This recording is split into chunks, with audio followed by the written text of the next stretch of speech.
And now, last but not least, Marcus Walker. He's the European economics editor for the Wall Street Journal.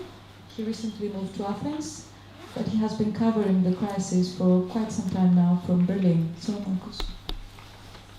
Thanks very much. I can offer the perspective of an English journalist writing for an American newspaper who's been based in Berlin for 10 years and writing about Greece. And many other countries that have been affected by this debt crisis, from Iceland to Hungary to Spain and indeed my own country, the UK. I agree with much of what my fellow speakers have said, but it's all been so negative that I think my self-esteem as a journalist requires me to say something positive about our work. I don't think it's been all bad. In preparing for tonight, I had a look at this book, The Greek Crisis in the Media, Stereotyping in the International Press by George Tsibopoulos. It is, I think, the most systematic study of the evidence of how the crisis has been covered in European and North American media, especially. And one pleasing finding is that stereotyping has not been the only game in town. It has been an important feature of some of the reporting, some of the time, in some countries and some media. But it has not been the primary driver behind how the world media have covered the Greek crisis. So why is it that many Greeks are convinced that international coverage of Greece has been deeply unfair, driven by prejudice bordering on racism? I think part of the problem is the echo chamber that's been mentioned, and that is there is a mutually beneficial game between the worst elements of the media in Greece and in other countries such as Germany, where you bounce stories back and forth. So very early on in the crisis, there was this famous cover by the German magazine Focus. If you remember this one, Venus of Milos flipping the finger to Germany as if she thinks she's Yanis Varoufakis. The difference is this finger was fake. And this immediately provoked a Greek newspaper, Eleftheros Typos, to do a counter cover that showed the statue of Nike in Berlin holding up a swastika. So the least original kind of comeback against Germans. But that set a pattern of fingers and swastikas that persists to this day. And I think that unfortunately the most outrageous stories are the ones that will get picked up and create a perception that that is how Greece is covered in Germany. I can say as a until recently resident of Berlin that I don't think Greeks are aware of the variety of the coverage in Germany, nor elsewhere in Europe. It has not all been bad. I think that Bild, the Massa tabloid, has been the foremost proponent of Greece bashing, no question, but their headlines or their silly stunts, such as handing out drachmas on Syntagma to try and bring about Brexit by the correspondence actions, which was really an excellent act of trolling, but deeply silly. That gets coverage in Greece, but a nuanced feature in the liberal weekly Die Zeit will not be noticed in Greece, nor documentaries on the state broadcaster ARD about the Troika. There was one earlier this year about how it was called Power Without Control, about the unaccountability of the Troika. One thing that did get picked up was the satire on state broadcaster ZDF, which was widely noted in Greece. So that's one example of sympathetic coverage that was actually noticed. But in general, I would just stress the variety of the coverage. We have a media ecosystem, an ecosystem now that includes far more than just the rather large organizations that we work for. It ranges from state broadcasters to traditional newspapers to the blogosphere and many others. And I think we all exist and coexist and depend on each other to some extent, and the news agencies too. And within this ecosystem, I think there was as much good reporting on Greece as there has been bad reporting. I'd like to say something about where this German anger against Greece was coming from, and something on the question of Greek exceptionalism. I think what Maria said about this schizophrenic European and especially German view of Greece is absolutely true and is visible in the finger being flipped by Aphrodite.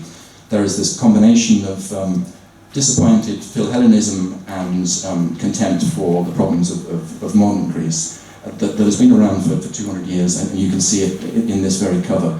The title, Betrüger, means cheat, fraud, charlatan in the Euro family. So the idea of the shifty, cheating, untrustworthy Greek is combined with a disappointment that Greece is not quite the Athens of Pericles.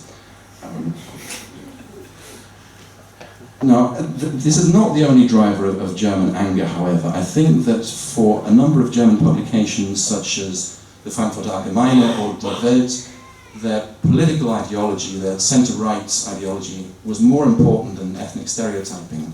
That is, Germans thought they joined the euro on clear terms. We would share one money with the rest of Europe, but nobody will pay for anybody else. So it's a conservative economic idea of self-reliance between nation-states. And this promise was broken in the eyes of many Germans when the crisis erupted, because Germany ended up having to give loans to countries, loans that Germans know will never be repaid. I mean, they will never see this money again, or maybe so far into the future that it's worthless. But these are essentially grants dressed up as loans, and Germans, ordinary Germans, know it, even if Merkel denies it.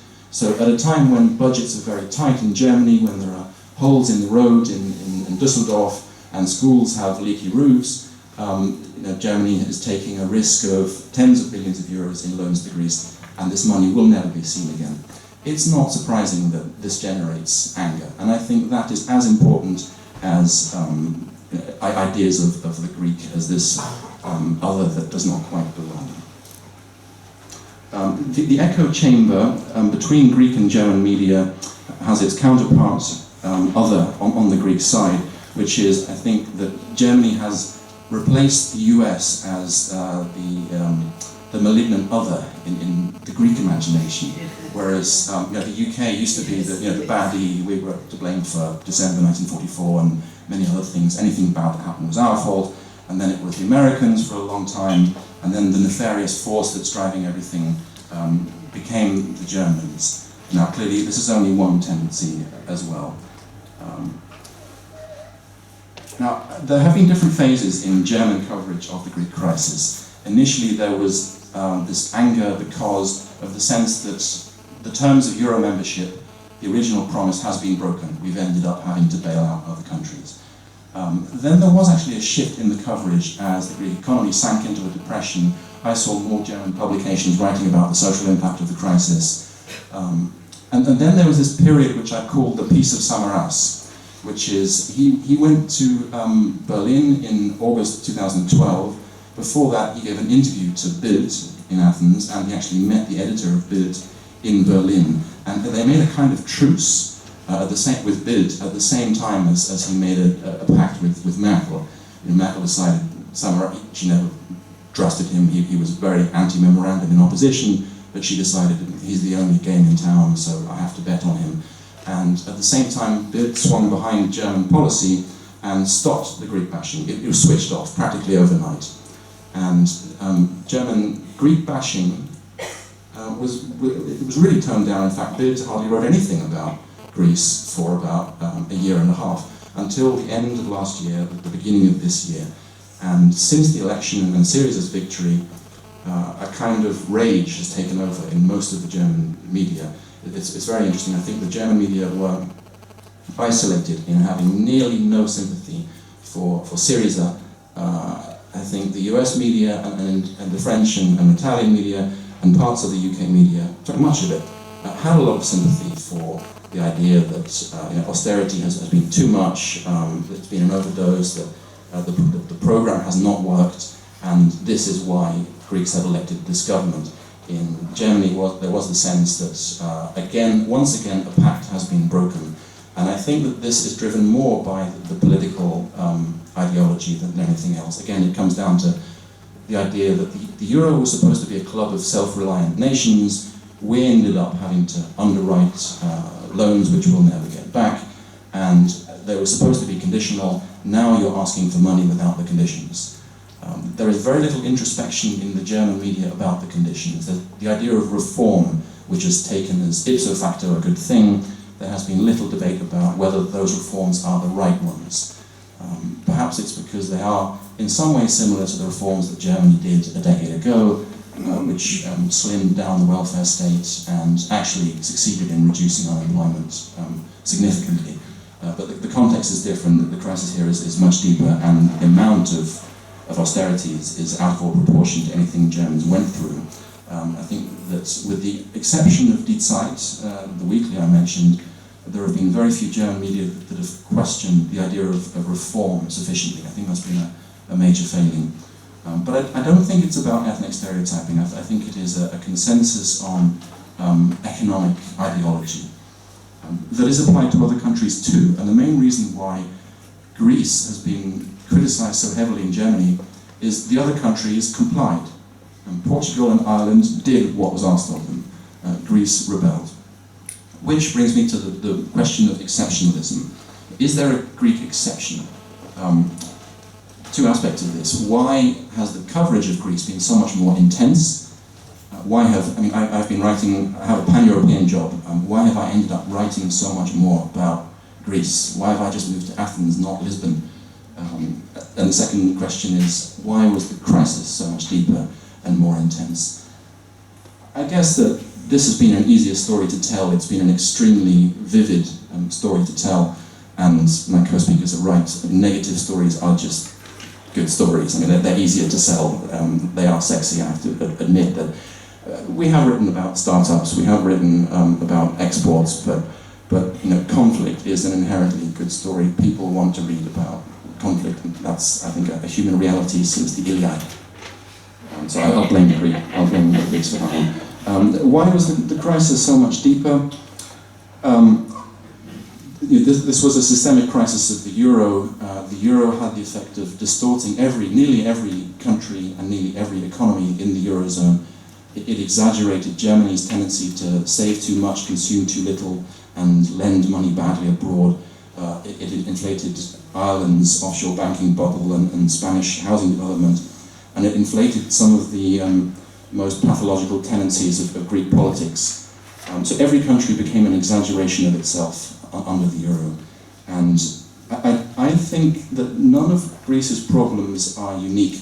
You can find corresponding problems in many other European countries, whether it's tax evasion, corruption, bureaucracy. For example, I wrote a story once about bureaucracy in Italy, and one example I used was a businessman, an entrepreneur who tried to open a supermarket outside Florence, and collecting all the permits he needed took him 40 years. This makes Greece look like Singapore.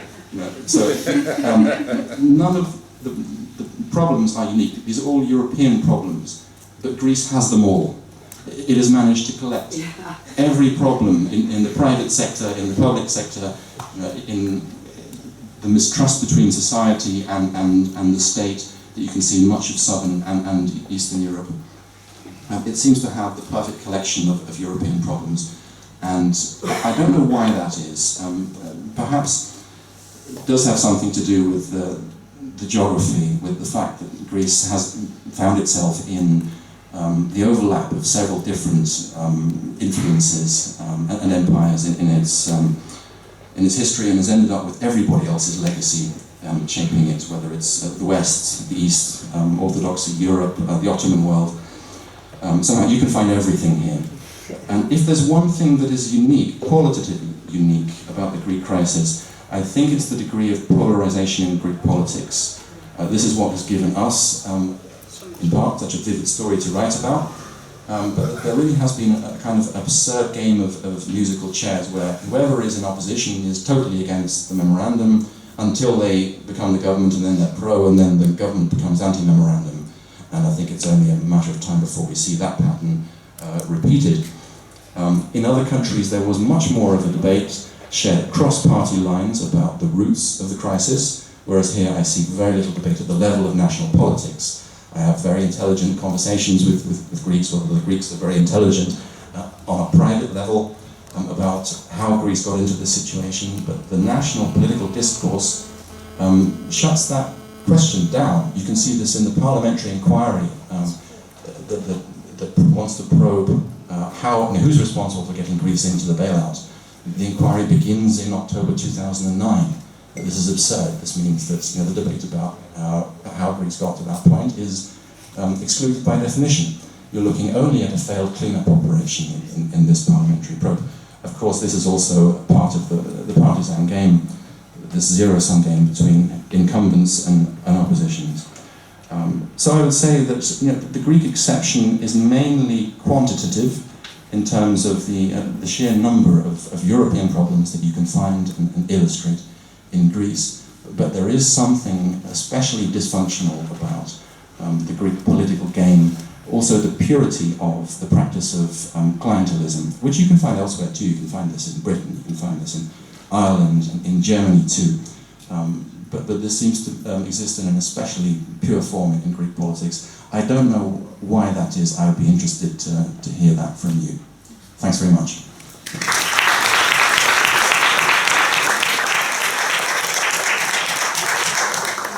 Thank you very much, Marcus.